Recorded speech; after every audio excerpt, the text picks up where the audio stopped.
Seorang anggota Polri, Bribda Ignatius Dwi Frisco Sirage alias Riko, tewas ditembak seniornya yang bertugas di Densus 88. Adapun Riko tewas pada Senin 24 Juli di Rusun Polri Cikeas, Gunung Putri, Kabupaten Bogor. Karena kejadian itu, pihak keluarga korban meminta pimpinan Polri segera menindak tegas pelaku. Harus segera diadakan sidang adat Dayak yang menurutnya untuk bayar adat pasti nyawa sesuai dengan budaya adat Dayak.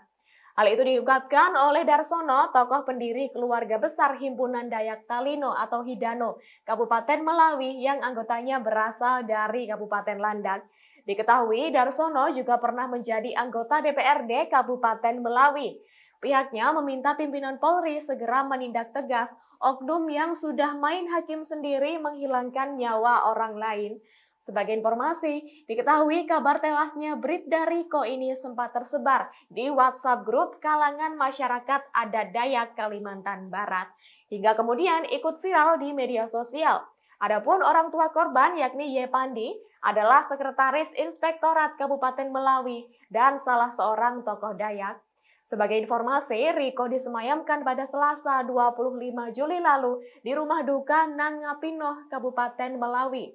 Banyak keluarga dan kerabat berdatangan ke rumah duka di tempat kediaman orang tua Riko untuk memberikan dukungan dan berbelasungkawa.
Terima kasih sudah nonton.